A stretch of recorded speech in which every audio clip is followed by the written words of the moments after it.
I got the thumbs up, we're good to go. We are. Gonna go back, so the mission of restoration is to refurbish property to its original condition prior to suffering casualty damage at a cost sufficiently below replacement while being sensitive to the emotional state and needs of the customer. If we're charging more for the remediation than what it costs to replace it, we're not doing our jobs. Biological pollutants, mold and mildew. It's one of the most serious bacteria that's outside of our body already. There's 34 million in North America that suffer from respiratory problems. Microbial remediation, all building materials that are naturally contaminated with mold spores. That's kind of what I touched on. We've got at least 23 dormant spores of mold in our environment at any given time. So when an air quality test is being done, they're checking the baseline levels for that area. So they'll do outside readings, inside readings, and contact measurements to see where we're at for that.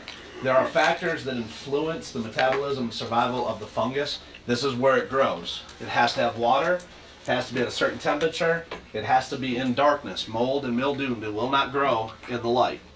And then it's got to have a food source. The glues that are the backings on carpet, your sheetrock, the cellulose in the woods, those are all food sources for microbial growth.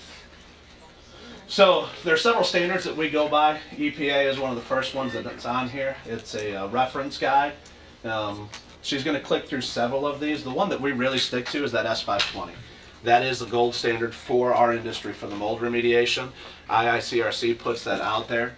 On any mold project, you do want to have an indoor air quality person or indoor hygienist. PhDs, CIHs, MPHs. We don't really use those in Texas. It's always the indoor air quality folks. They are licensed. They have to do CE, continuing education for their industry as well.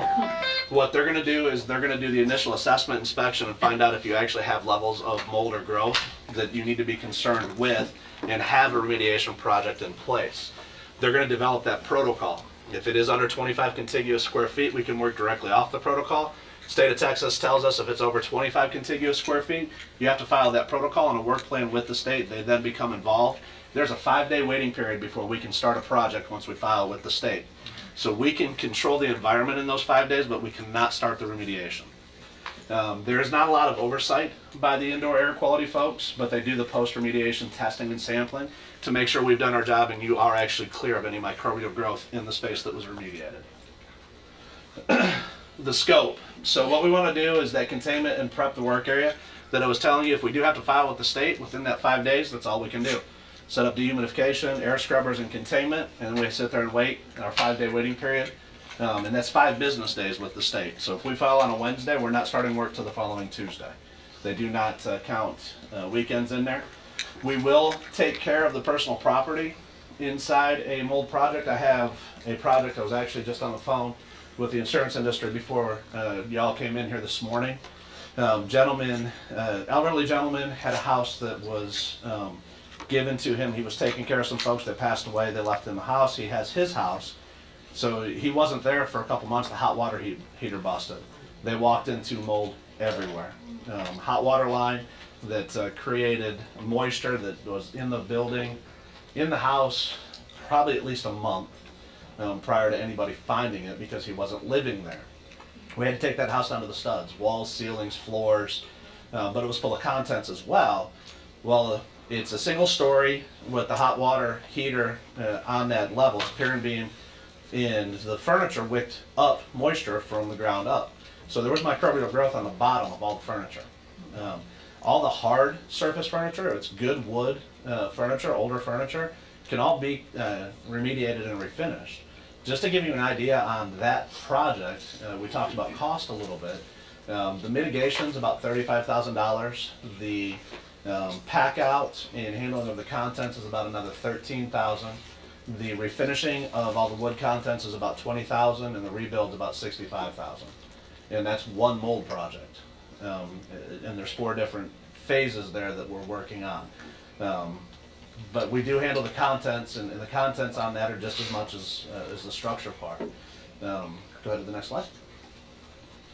So the continued scope of work. So the demolition of the contaminated structural materials. Like I said, this house had mold in all the walls. It had carpet over old wood flooring, but that was all affected. So we pulled out wood flooring, we pulled out the sheetrock, we pulled out 2 layers of linoleum in the kitchen and the dining room that had the wood over the top of it.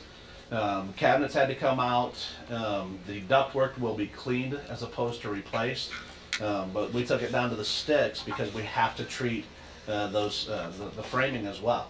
And the protocol for that framing is you HEPA-vac, you sand, you HEPA-vac again, and then you seal it with an encapsulant. You do a biocide treatment, the air washing, and the HVAC cleaning are all part of the structural scope as well. Go ahead.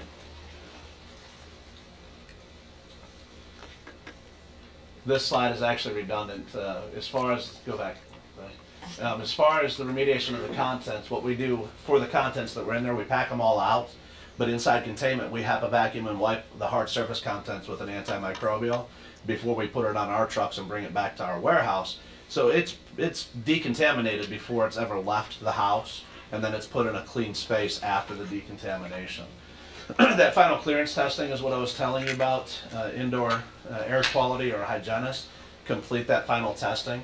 So they write the protocol at the beginning, we do the work, they come back and make sure the work was done properly, and there is no mold present inside the workspace.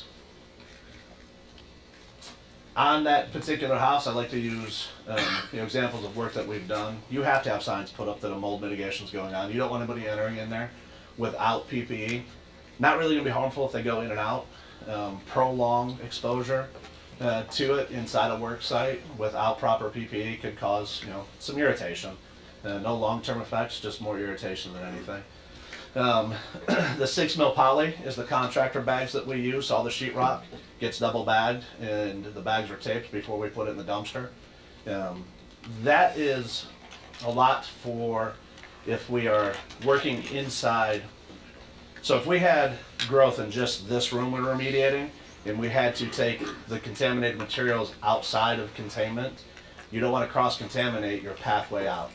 So we double bag everything in the 6 mil poly and tape the bags on the way out the door if we're taking contaminated materials outside of containment. If a whole house is under containment, we got a dumpster in the driveway, we're probably not going to bag it once and just get it in the dumpster. We do HEPA-vac all surfaces before, during, and after the removal, and use air filtration devices, which are the large air scrubbers with the HEPA filtration system. Again, the goal of remediation is to remove or clean contaminated materials in a way that prevents the emission of the fungus and dust contaminated with the funguses from leaving the work area and entering an occupied or non-abatement area. A lot of verbiage to say we don't want to cross-contaminate a non-contaminated area. We're protecting the health of workers.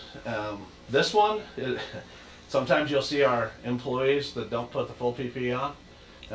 We supply it and we tell them they need to use it. You can't force them to put a respirator on, without short of threatening them to throw them off the job or send them home. But we provide it on every job, and it's a challenge to get them to keep it on. If you're inside a house where you got to turn the HVAC off, it's 110 degrees inside the house before you put the PPE on, it makes for a very uncomfortable work environment. So we have short bursts of work, and they have to take off the containment, or take off the PPE, take their breaks, and then put it back on to go back in the house. And that's where a lot of the cost comes in. We could work an 8-hour day, and 2 hours of that is taking off and putting on new PPE, for their safety when we're in a house in the middle of summer. Go ahead. Prolonged exposure to excessive moisture, kind of what I talked about earlier. If it gets wet and stays wet, we're going to grow mold. Chronic moisture intrusion will cause the rapid reproduction or amplification of fungus. And depending on the category of water, microbes may include disease-causing viruses and parasites. So if we have a category 3 sewage loss that sits there, you've already got bacteria and parasites and everything that's in the category 3, and they're just going to grow and fester the longer it goes untreated. So the prolonged exposure to excessive moisture. I actually had a water damage in my house earlier this year. I bought the house a couple years ago, and it's a 2-story house, and the wax ring on the toilet upstairs was probably leaking before I bought the house. No signs on the first story. There's a hallway outside of my daughter's bedroom. One day I get a phone call from my wife, we got a water damage at the house. I'm thinking a pipe bust, and my house is flooding, is the first thing I go to. I'm like, okay, what's going on? You know, show me. So she FaceTimes me and shows me a little hole in my ceiling, no bigger than a quarter. And I'm like, where's the water? She goes, I got it up with a towel. I said, we don't have a water damage going on at the house. So I got home, took my meters. The sheetrock's dry on the ceiling except that little spot. So I had a plumber come out, and he said it's the wax ring, but he couldn't replace it. It had been leaking long enough that it created wet rot on my decking. So I had to have a contractor come out, and I thought I was going to get away with 3 or 4 tiles, you know, piece in the decking, and we'd be done. He started getting into it. I had microbial growth under the tile that and the wet rot that ate away at my decking. 60 square foot bathroom. We ended up taking out 40 square foot of decking. Been going on probably a couple of years, and it only happened when the toilet flushed, and never enough water to show signs on the first floor. That's the prolonged exposure that it takes for any kind of serious growth to happen. Along with that, it's the bathroom upstairs for 3 of my kids, which is always messy, and they wouldn't know if we had anything going on there by looking at it, because they don't know what to look for. The biology behind the funguses and the molds. Obvious indicators of microbial growth are visible growth, musty odors. Fungus and other microbes produce a variety of VOCs. Microbial VOCs is what we call them, and VOCs. So through the years, I've been able to identify different odors when I walk into a building. Smoke, moisture, mold, fire damage. Mold has an odor. It's that, we don't have a lot of basements in Texas, but that wet basement, musty smell, those are off gases from funguses and mold. If you're smelling moisture, smelling that damp, musty smell, there's something going on in that structure that needs to be evaluated. Not necessarily that it's overgrown with mold or growth, but there's something going on that's giving that off gas. That's where you call us, you know, or any other remediation company. We just start an inspection process to find out what's going on. But it does have an odor. Keep fast. Temperature regulates the rate of active growth. All fungus has an active or an optimum temperature. So what I was telling you is the summer is the worst time for us to grow mold. Humidity's higher. You know, people are on vacations. If you have a water damage in your house and you know the average temperature is in the 50s or 60s, you don't see a lot of fungal growth. There's not a lot of funguses that's the optimum temperature for it to grow, because the humidity is also down. So you don't have a lot of moisture in the air itself. So high humidity, high temperature with water, active water intrusion are the keys for it. Go ahead. Mold spores of various species are everywhere. They require water to germinate. They require carbon-based nutrients. That's the food supplies I was telling you, the glues on the back of the carpets, the paper and the drywall and the cellulose in the wood. Those are all food sources. So you have to have the spores, you have to have the water, you have to have the nutrients, which is the food source. The way I've always explained it, that it made sense to me when I heard it, is the motors in our car, unless you're driving an all-electric car now, have to have 3 things to run. You have to have air, spark, and fuel. You take away any of those 3 and your motor doesn't run. Mold's the same way. You take away any of those 3, you're not going to grow mold. The one thing you can control the quickest is getting rid of the water. Get the moisture out of the air, get a mitigation company with equipment taking that moisture out of the air to inhibit the growth. Now there's other products that can be applied if there is already growth there that will kill it. A little animation of how spores move around. So the way that they become airborne is through our HVAC system. Spores are small, they will move around, and they will follow the flow of the air that's already in the building. And that's how cross-contamination can happen. Had a project that got called into me a few years ago, a house in Dallas. Lady called in, she had mold in her house is what she thought. So I went out there and started looking, and on all of her horizontal surfaces, she had a little microbial growth. And you know, through my thought process and then the training that I've had, what water event have you had lately? Nothing. No pipes busted, nobody's been in there doing any kind of remediation. So there's not a water event that would start the growth of mold, but it was on every surface in our house, every piece of furniture, every cabinet, just this light film of microbial growth. It was more present on any of the paper that she had there, books, magazines. So I started asking more and more questions, and I could just feel the humidity in this house.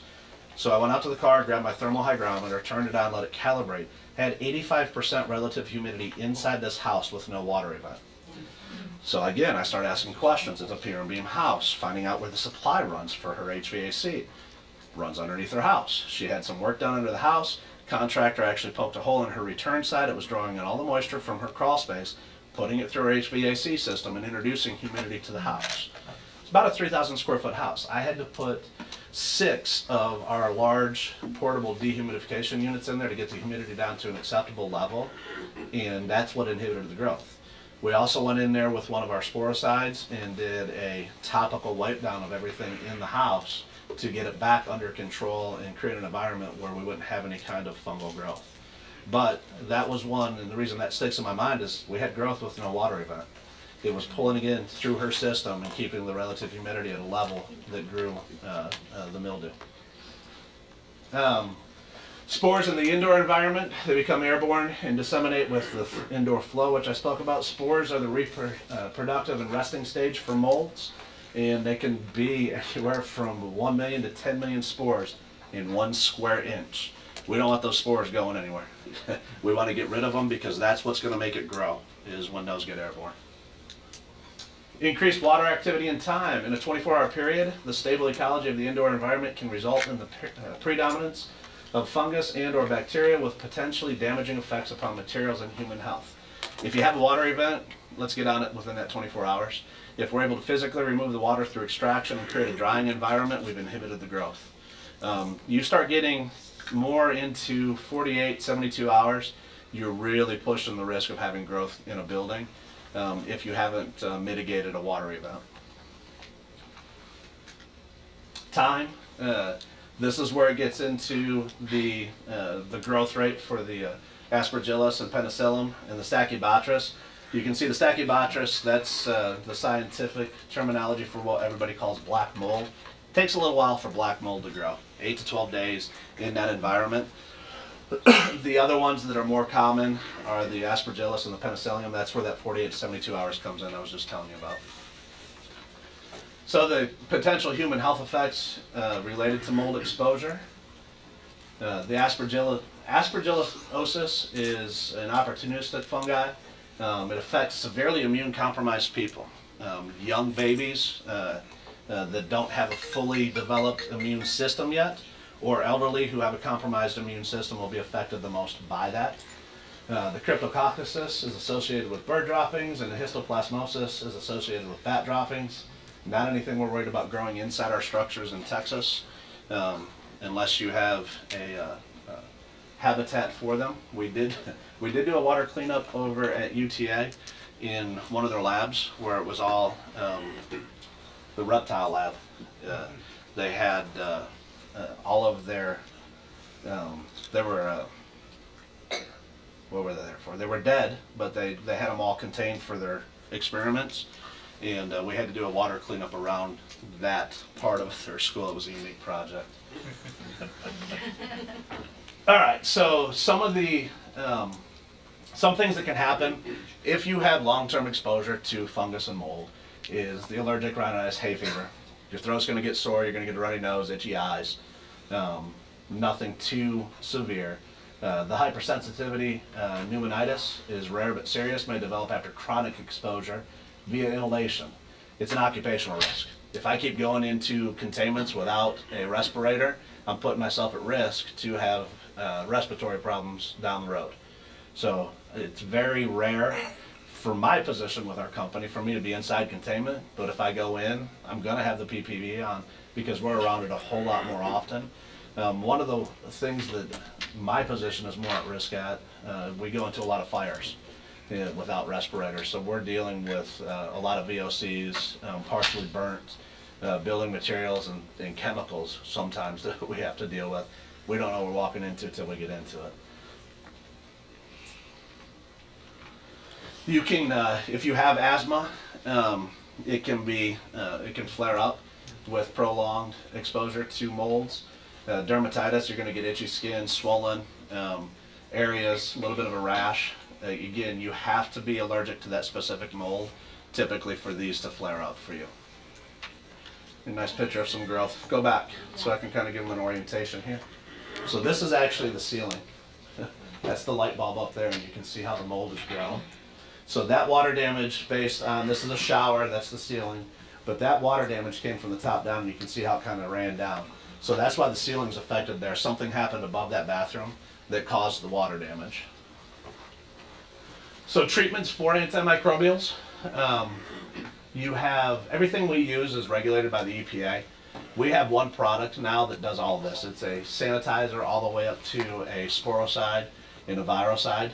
We have used it in applications for topical cleaning for whooping cough. All, you know, just from a simple antimicrobial weight down to a full sporicide. So you've got the different kinds. Sanitizers only reduce it to safe levels.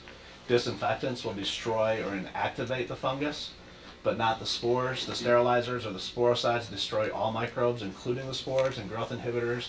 They're incorporated into the materials to suppress the future growth of microbes. How many people have seen in products that are out there now where they're infusing Microban into products we buy? Corian counters have Microban infused into it. That is an antimicrobial that's in the building material that helps inhibit the growth of mold in the building materials. Yeah, doorknobs. All right, third-party evaluations. This is where the indoor air quality comes in, and this is why I said that it has to be a third party, so there is no conflict of interest with us. If I were to be in a position where I was with a company or myself were unethical, and I called an indoor air quality person and said, hey, we're short on revenues this month, go find me some mold in this house. It's happened. Back in the day when your insurance companies covered mold, it happened a lot. There was a lot of money that was made in the mold industry that put the insurance industry on its heels in Texas. That was really not there. It was just a scare from the media and a lot of unethical practices that a lot of people took a lot of money from the insurance company because of. But when you get an indoor air quality company engaged, you want to make sure they're a reputable company. And you want to ask what their testing practices are and what labs they're sending it to. We did have a residential project where the customer wanted expedited results.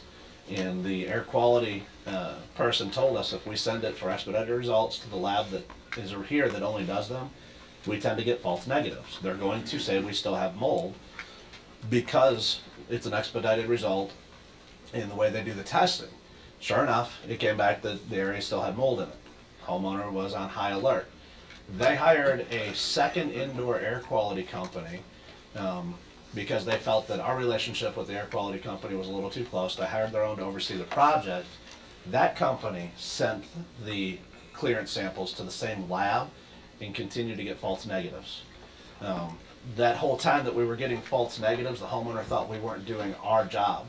And we did it to the letter of their consultant that they hired sitting there babysitting the job. We were able to finally, get them to send it to a different lab and not expedite the results. And we got the clearance testing that was needed to finish the project. So that's where the emotion comes in on those projects as well. That Mrs. Homeowner was very emotional thinking that we weren't doing what we were supposed to be doing. And we had a lab that was giving false negatives on the results. So what they do is the surface sampling, the cellulite slides, they take tape lifts and they gather those samples and send them off to the labs to make sure that we've left no mold particulates behind. The cellutape sample results provide diversity and history to what's going on. They'll do swab sampling used for culturing the microbes and determining the species of those. Can produce false results if interpreted incorrectly. That's what that lab was doing. It was incorrect interpretations and made it look like we did not remediate the project properly. Destructive testing. Sometimes some companies will get in and try to see what's behind the wall. We will not do, I call it exploratory demo to find mold. Because of the environment we live in, the humidity we have, Houston and farther south is even worse. The humidity we have, the mold spores that are present in North Texas, you're going to find growth if you go looking for it. You only need to worry about it when it becomes visible. If it's behind your walls, you're not breathing it in. It's trapped behind the walls. I can share plenty of stories that will make you never want to stay at a hotel again. for mold and other reasons. But if you're smelling it, if you're seeing it, it's a problem. If it's behind your walls and you have no idea it's there, it's not going to affect you. Don't go looking for it. So the next few slides of the destructive demo, I don't really talk too much about that. This is another vacuum system with cartridges that will collect it off soft goods. On your contents, if it's upholstered items, we can't restore it. We can't guarantee that we've killed the mold down in the cushioning and everything. So we're not going to spend the money or time to test soft goods. We're going to recommend replacement right off the bat. The sample collection will include a combination of air and surface sampling. The strategy should follow the latest industry standards, the ACGIH bioaerosols assessment, the S520, some of the standards that I spoke to earlier in the presentation. That's what the air quality people need to follow to make sure they're getting proper sampling. And again, they will take outdoor air quality to get a baseline. They'll measure your indoor air quality to see if there are actually elevated levels of any kind of funguses in there. This is batch testing, where they will take sheetrock and send it in if there's to determine the species and amount of growth in a building. So how do we ensure that if you have a water event, we're not going to grow mold? It's through the drying process. The water mitigation process will make sure that you're not going to grow mold. So we're going to touch on that a little bit. Go ahead. So the moisture assessment, water availability is one of the most critical factors in controlling microbial growth in indoor environments. That's why I said get the mitigation going within the first 24 hours, get rid of the moisture. Remove and or discard all wet contents and unsalvageable materials as soon as possible. Determine the need for dehumidification. So if you get any area that's wet and there's stuff there you don't need, old magazines, newspapers, anything like that, throw them away. They hold the most moisture, they're harder to dry. If you're not going to save them, they're not salvageable, you don't want them anymore. After a water event, let's throw them out right away. When we go into a building for the water mitigation, we try to determine what kind of dehumidification we're going to need. You have two kinds, the refrigerant and the desiccant. The refrigerant is the smaller on wheel, roll around portable dehumidification that we can do. There are some desiccant units that go that route. The bottom picture there is a trailer mounted desiccant. If you have a large building, 20,000 square feet and up, that's affected, that's a much more efficient dehumidification process that's trailer mounted and a lot more high power. And if the source of water is elevated, relative humidity should be maintained at levels below 60%, ideally between 30 and 50% to inhibit mold growth. Your HVAC system is your biggest dehumidification system in your buildings. It's working to keep your relative humidity below that 60%. In that 30 to 50 range is where us as humans feel comfortable in air-conditioned space. So that humidity starts going up, you're going to feel it. Anything over 60% for a prolonged period of time is what causes what we call the secondary damage. That's damage to building materials, swelling of wood. If there is wallpaper, the glue will start to release, and that's when we start getting the microbial growth. Psychometry, this is the science behind drying. Years ago, the science behind drying was as much equipment as we had on the truck. We'd back up to the structure, throw it in there, hope it was dry in 3 or 4 days. Now there's actually science behind it where you're taking relative humidity readings, you're measuring grains per pound of moisture in the air, you're looking for grain depression. You want to make sure that the amount of grains per pound in your cubic foot of air is actually going down during the drying process. The IICRC also has a standard for drying. It says you want air movement every 12 to 14 linear feet on a straight wall to break the vapor barrier. The dehumidification pulls that moisture out of the air. That's a drying chamber. Specific humidity, RH and temperature will let you know the specific humidity or the weight of moisture in the air. That's the grains per pound I was telling you about. Vapor pressure is the force exerted by water vapor on the surrounding surfaces. We're looking to see if there's moisture in the air that's penetrating your porous materials inside that area. There's the S500 I was telling you about. That's our standard for water restoration. Inspections are done with several different types of meters. You have penetrating, non-penetrating, paddles. When visible microbial growth has occurred, you want to contain it. You're going to remove the porous materials, and then you're going to remove the microbial growth on non-porous materials, including your wood framing or metal framing, depending on the structure. The ACGIH says effective remediation of water damage or microbial contaminated buildings involves the use of appropriate techniques to promote the rapid drying, complete removal of contaminated materials rather than the application of biocides without these steps. So you want to remove it, then apply a sporicide on anything that's left over that you're not going to remove. We don't take out framing for mold jobs. Third-party evaluation, you want to use it where there's microbial contamination that can adversely affect worker or occupant health, high risk of the occupants in that structure, and where public health issues exist. A lot of public buildings, they've got to remediate it more so than we need to be worried about it where there's not a lot of traffic. Again, these are just some of the standards that are used in mold mitigation. There is, the EPA does step it up for remediation in schools and commercial buildings. We're one of 2 states that you have to be licensed to do mold remediation. We are a licensed firm. Our employees are registered with the state to be able to do remediation. Just some more pictures of actual mold growth. So, again, going back to what can cause mold is water, catastrophic water losses. Supply lines to your toilets are pressurized. If you go to work, you can come home 8 hours later and one pressurized line will flood a 2,400 square foot house within about 4 to 6 hours. 2 to 3 inches of standing water from a pressurized line. We don't get too many ice dams here in Texas. We do see some pump failures in commercial buildings that will cause water backups, plumbing leaks, improperly balanced and maintained HVAC for your space. That house that I was telling you about where she was pulling moisture in from her crawl space through her supply. If your HVAC system is introducing moisture into the air and raising your RH levels, you're going to create a area for growth. Have apartment complexes, or several of my customers, had a property manager that moved to a different company, new builds. Whoever designed their systems, HVAC systems, should not have a job. They had unit after unit that they were calling me for, that after people moved in, they were getting topical microbial growth all over their contents. I would go in with my thermal hygrometer and look at the RH levels. The HVAC systems were putting out 70% and above out of the HVAC systems. They were out of balance, wrongly sized for the units. They put supply registers inside closets in secondary bedrooms that some people weren't even using for anything other than storage. And they were pumping all that humidity into a closet with no return and no circulation.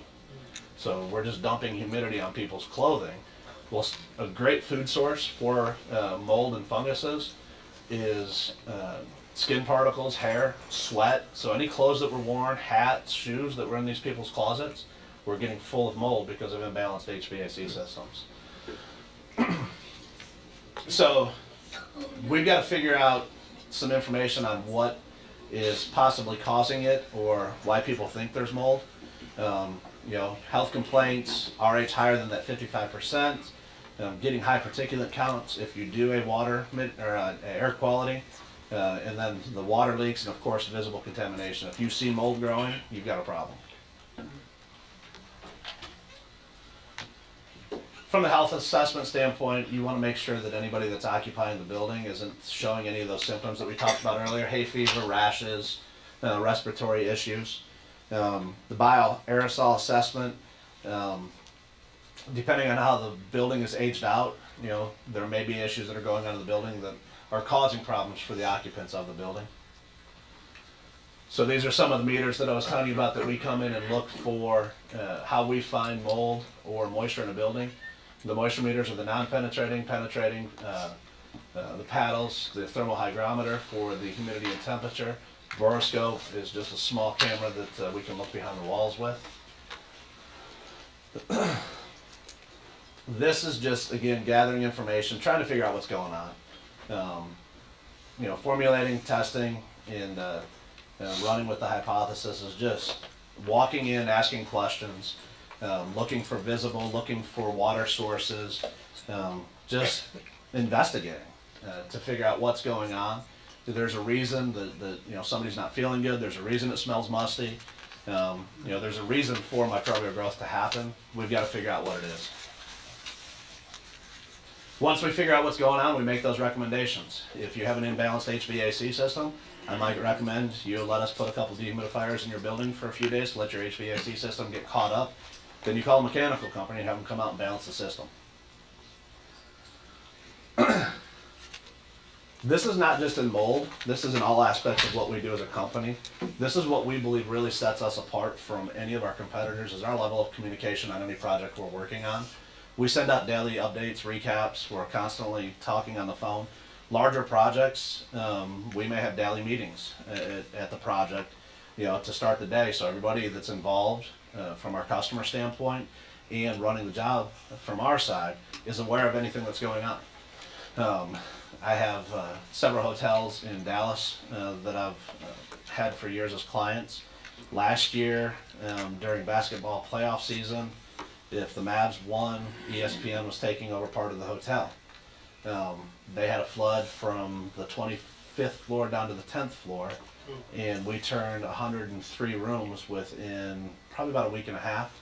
The first 40 rooms were turned over in 3 days, drying and reconstruction. We had to have daily meetings, so I knew what their needs were for their inventory and what we had to get back to them in a timely manner. And that communication went out we talked about it every morning. I was on site throughout the process of the day, and then I had to send a recap at the end of the day, what we talked about, what we did, what we accomplished, and what we were going to talk about at 9 o'clock the next morning. That's what we provide, not only on the mitigation, but along with our services. This just goes into those meetings and who we would typically meet with on any of our projects. Go ahead. So when we're scoping a job, it should have an opening statement, what we found, a little bit of background, why we're there, the visual assessment, who walked it with us, what testing procedures, if applicable, sampling protocols, the data of those samples, remediation sites, containment requirements, PPE. We're basically going to tell you what we're coming in your building to do. This is just an example of how we would set up containment in any particular area. These are some pictures of that sampling. Go back. I don't know if this was the school district specifically, but we had to do kind of the same thing. Was we built out an interior wall 2 feet off the existing wall to create a containment for that. This is a decon containment outside of the building. This is where our employees would be changing, taking off the PPE and putting on new PPE before they went in. The temporary isolation walls. So if you have an area inside a building, we can basically create a room around that so the rest of the building can still be used. Negative pressure is measured by a manometer, and what we want to do is we want to make sure that we're not blowing particulates out of the containment. We're actually have a specific path of exhaust in a proper negative air setup. Using 6mm poly walls, it'll look like the walls are bending in because we're inside almost a vacuum and blowing the air out where we want it to, not letting it escape the containment. Filter changes based on the mold severity. So this is one of our HEPA air scrubbers. It's about $290 to replace the filters in that. You make that determination based on the severity of the mold. You also change those so you don't cross-contaminate. If we have an air scrubber out on a mold job and we're going to take it to a commercial fire job, those filters get replaced before we use the equipment again. Likewise, if we're out on a fire job and it's a heavy fire job and those filters smell like smoke, we're not going to take them into any other job before replacing. We're not going to take that equipment in before replacing the filters. I'm sorry.